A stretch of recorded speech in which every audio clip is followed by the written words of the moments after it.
Dobrý deň, zdravím všetkých Skaličanov od našeho nepravidelného a zdá sa, že za chvíľku to bude asi aj pravidelné video, kde dneska sa nám podarilo dohodnúť sa na takémto krátkem vysvetľujúcem videu s pánem Juliusem Kozákem z firmy Hunt, ktorý by sa rád vyjadril verejne k nejakým útokom, obvineniam a tvorbie kampane predvolebné, aspoň tak to vypadá, že je to nejaký pokus o predvolebnú kampaň ze strany bývalej primátorky pani Miernej a jej skupiny okolo ní ze strany Demokrati.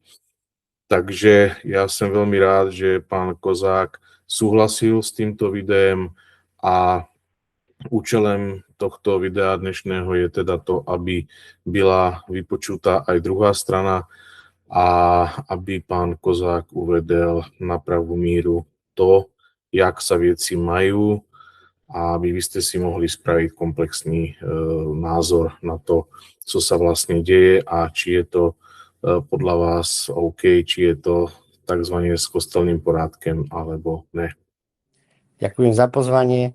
Moje meno je Julo Kozák, som štatutár, obchodný riaditeľ, ale už aj spoluvlastník spoločnosti Hunt, ktorú všetci asi dobre poznáte, lebo v Skalici sme nejakú stopu za sebou nechali a keď sa pozrite, tak za mňou je aj jedna stavba, ktorá je v Skalici už dlhé roky.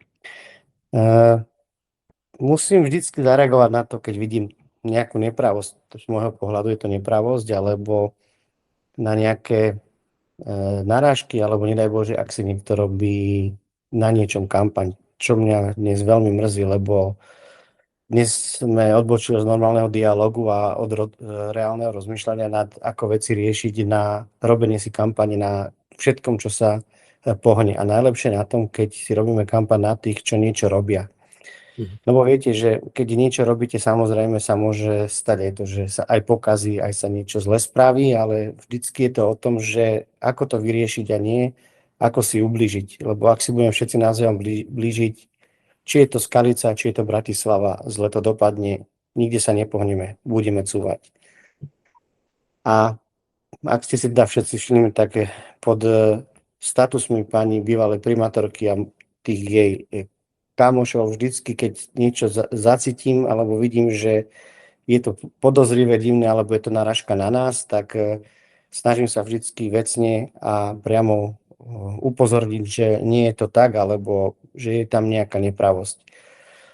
A aby som ten môj vzťah ku Skalici nejakým spôsobom a ku tomu všetkému vysvetlil, tak ja som prišiel do Skalice tesne pred nástupom pani primátorky Miernej, prišiel som s bývalým vedením spoločnosti Hunt a moje prvé zoznámenie zo Skalicou bolo otvorenie nájomných bytoviek, ktoré predchodca postavil a pani Mierna ich mala akože odovzdať s veľkou pompou občanov.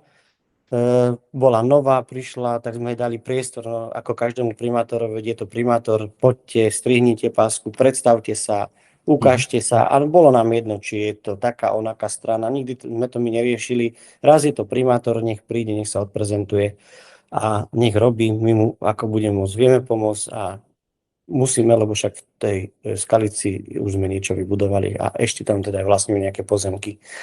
Taký začal môj vzťah ku Skalici, rád som tam chodil, rád tam chodím, mám tam už aj veľa priateľov a berem to dosť akože poctivo.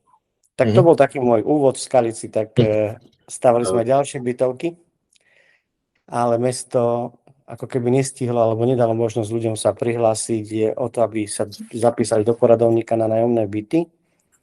A tak keď nájomné byty sme ďalšie postavili a mesto ich nezobralo, lebo teda asi bolo nečinné, tak sme sa rozhodli tieto byty predať. Takže dve bytovky sme predali súkromnému investorovi, ktorý ich prenajíma ďalej a ďalšie dve bytovky sme predali Slovenskej sporiteľni, alebo teda ich dcere dostupnému domovu, ktoré teda ďalej prenajímajú. To sú tie posledné dve bytovky, ktoré sú za Kauflandom.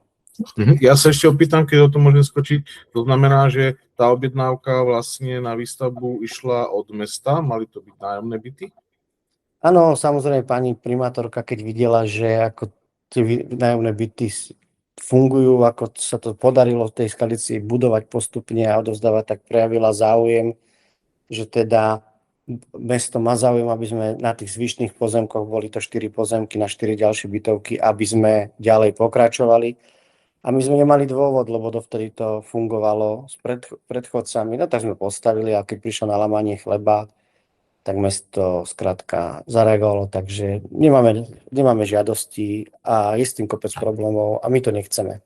Hej, no tak na konci sme to predali lepšie ako mestu, ale to už nech si ľudia sami u seba vyhodnotia, či to bolo správne alebo nie. Pre nás to bol lepší obchod, ako to dať mestu, lebo sme na tom zarobili viacej.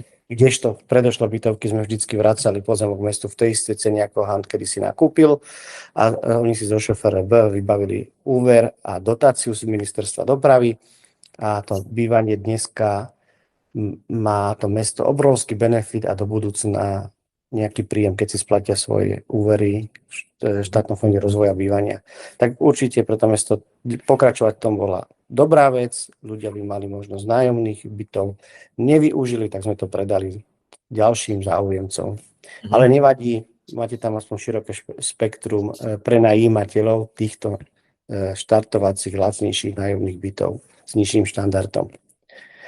No a tak teda, takto sme pokračovali, ale ešte takú zábavnú vec, že sa mi stala v jednom momente, ako keby celé to podnikateľské prostredie v Skalici si povedalo, no takto to riadenie mesta nemôže fungovať, lebo to, čo sa mne stalo s nájomnými bytovkami, tak iné veci sa stali iným a to mesto ako keby už začalo hrať druhé úsle, začalo tam ako tá podnikateľská všetky tie aktivity tak zaspávať.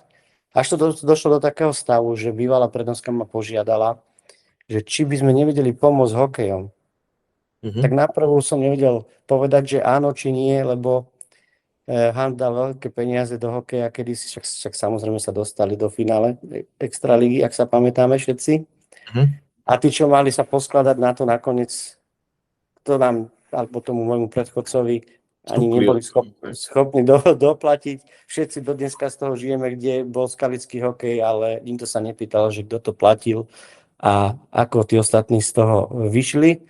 Každopádne bolo to určite pekné obdobie. A keď som s tým prišiel, že treba nejakým spôsobom pomôcť, tak sám som tu bojoval s mojimi vlastnými, že no, tak oni ťa tam oklamú a tým chceš pomáhať. Ja vrajím, ale veď tam staviame, skúsme ešte podporiť, veď treba tam, kde sa aj zarába, treba tam aj niečo teda dať. A vtedy sa jednalo, ak sa nemýlim, o licenciu v hodnote 25 000 eur. My sme to teda zaplatili pani Miernej, alebo teda vedeniu mesta sme vtedy vytrhli trn z pety. Ja som mal s tým také vyhubovanie, tu také veľké problémy u seba, ale ja som to vyhodnotil, že správme to, uvidíme, však myslím si, že to nebolo zle.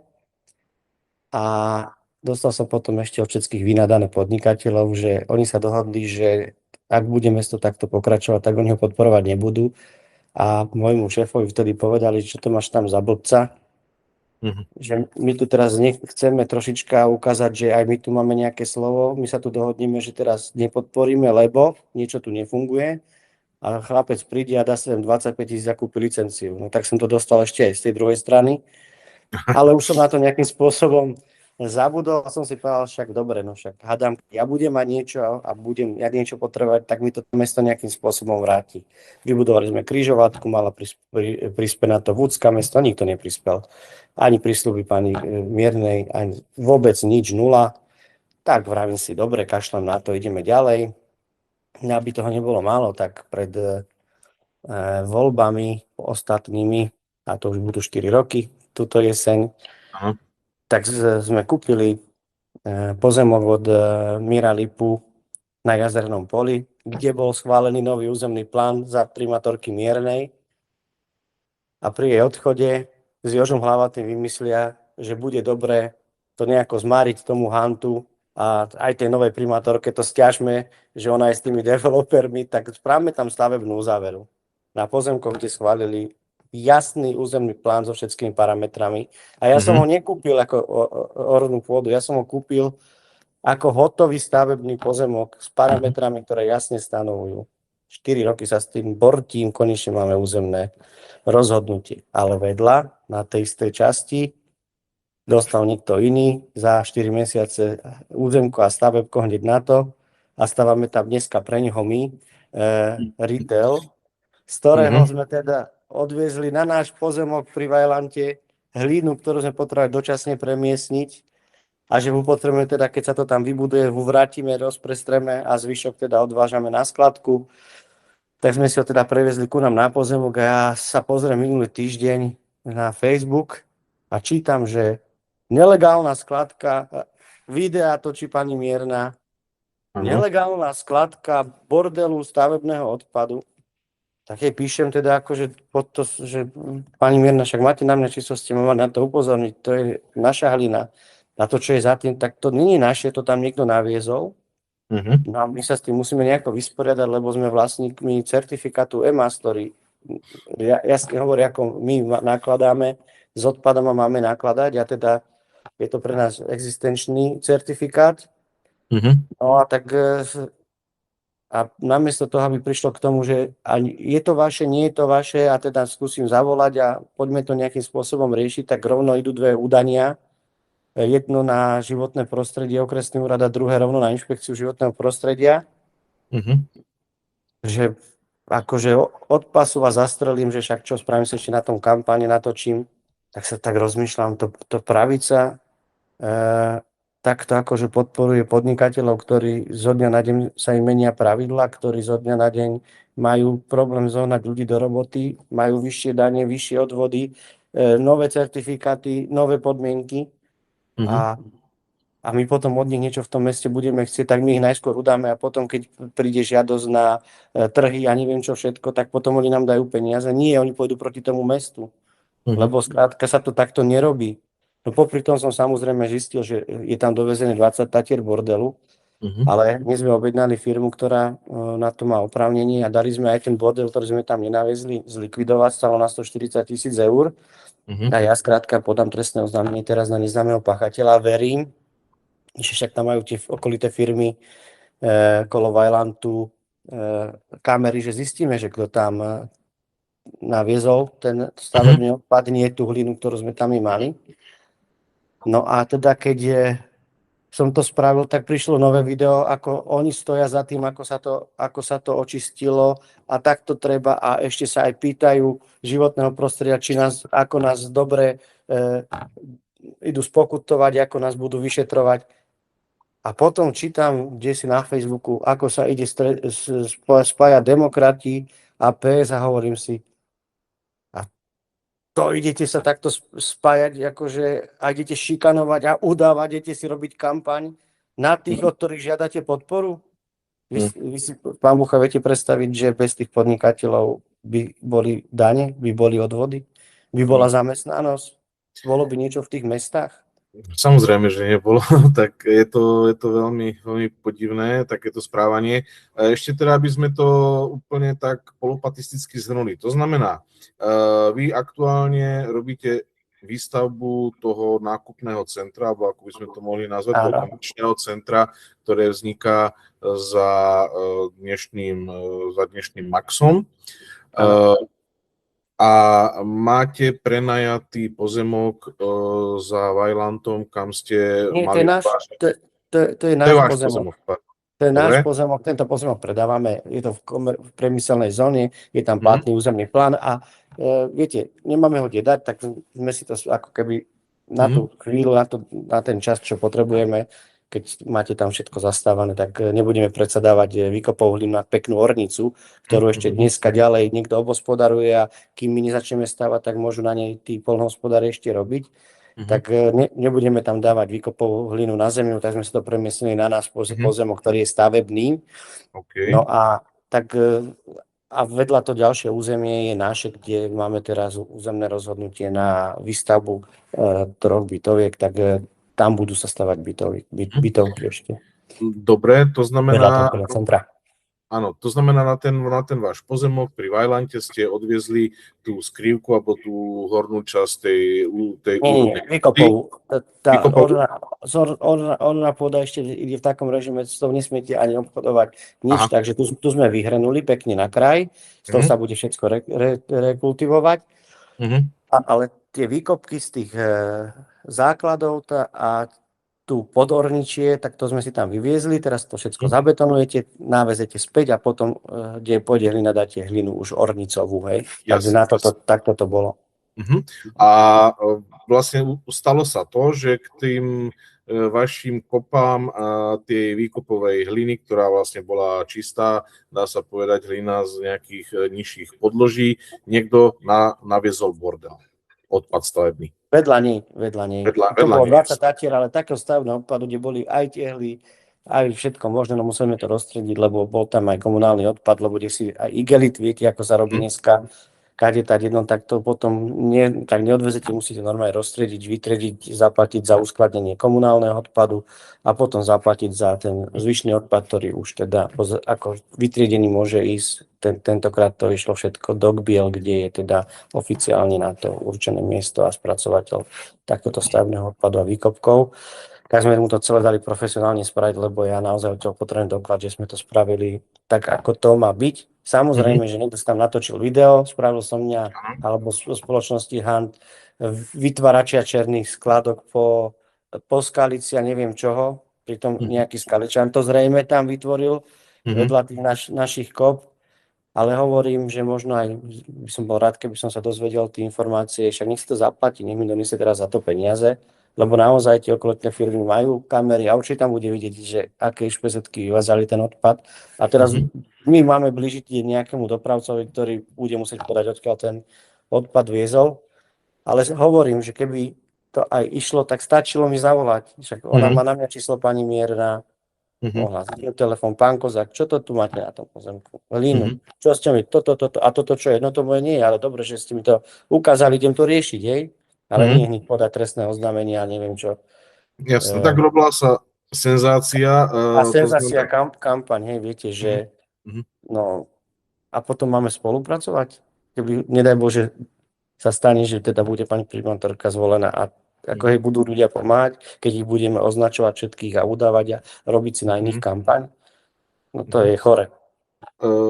OK, takže vlastne ešte, aby sme to dovysvetlili, to znamená, vy, keď ste sa to dozvedeli z Facebooku, pretože nemáte tam asi kamery a vlastne nikto vás neinformoval normálnou cestou, tak niekto vlastne z toho urobil senzáciu, že na pozemkoch Huntu je nelegálna skládka. Vy, keď ste to zistili, tak na vaše náklady ste to dali zlikvidovať do tých kbelov, ako ste spomínali, áno. A následne na to zase niekto si urobil kampaň, že aha, aký my sme šikovní, vďaka nám to zmizlo. Áno, a zrazu zoberte pravica, ktorá sa chváli tým, že pomáha podnikateľom, že? Tak teda ďakujem za tú pomoc, teraz budem ja niesť trestnoprávne následky za nikoho iného, budem platiť určite asi aj pokutu, hej, budem obhajovať svoj certifikát, ktorý auditujem každý rok, ktorý stojí strašné peniaze. Ale super, tak ak takto nám politici idú pomáhať aj tí lepší, ktorí hovoria, že sú lepší, no tak s Pánom Bohom. Hej?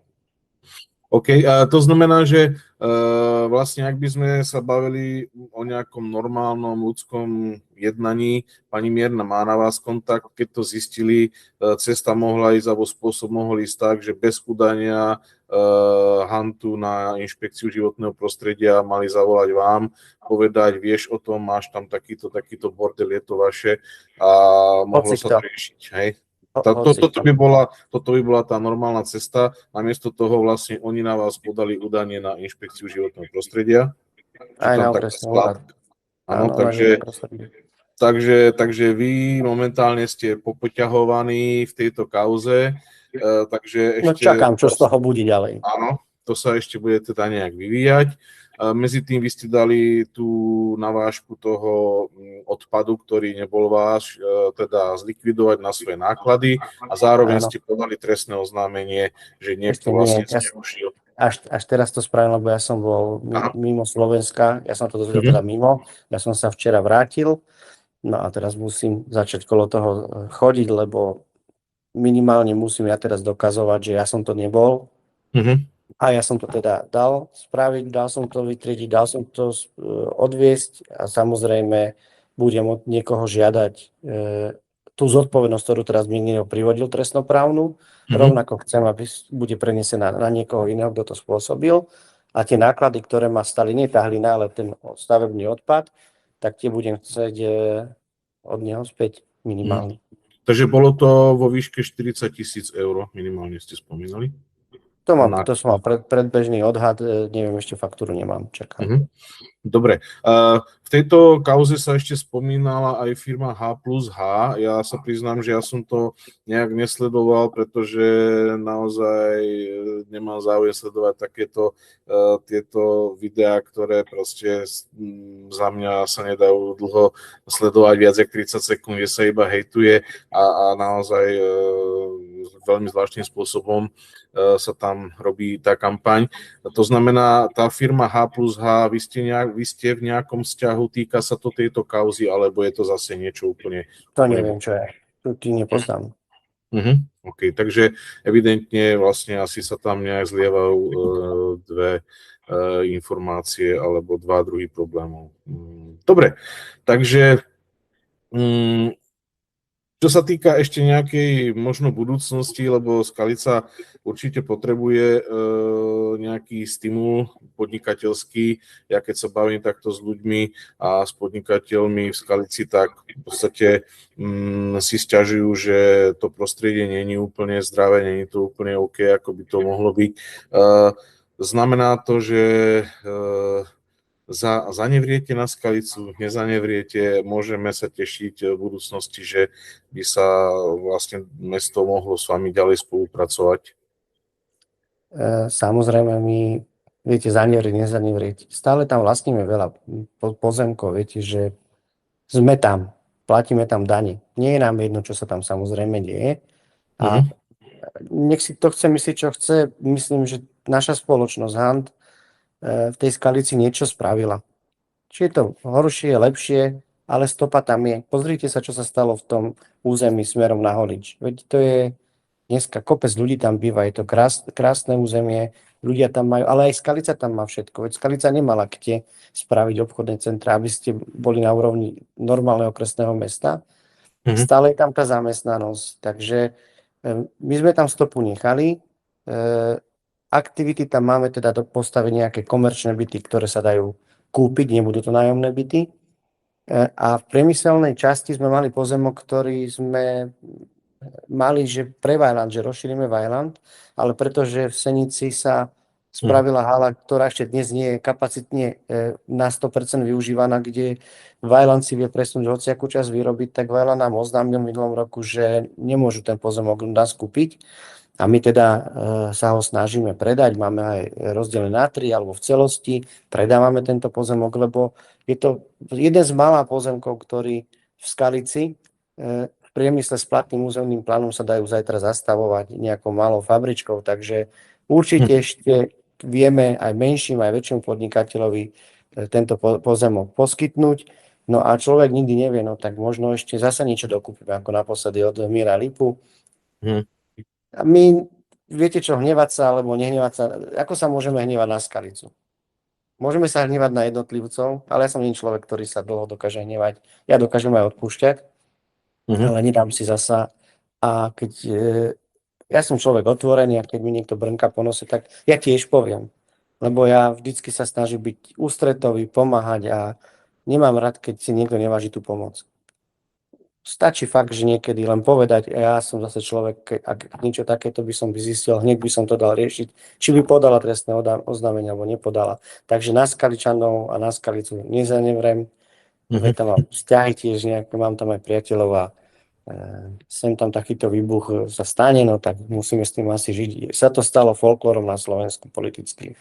Ako sa tu natáčať, ukazovať a vyvršovať sa na tých, ktorí platia dane a niečo robia. No tak.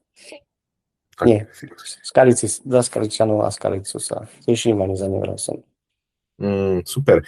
Ja ďakujem teda za váš čas a za tento rozhovor. Predpokladám, že to vniesie svetlo do tejto problematiky. Pre mňa to bolo veľmi, veľmi poučné. Ukázalo to aj tú druhú stranu, ktorá vlastne by vždy mala byť oslovená, takže ja si myslím, že asi to bude mať aj u Skaličanov ohlas. Tak ďakujem za priestor. Dovidenia. Majte sa, dovidenia.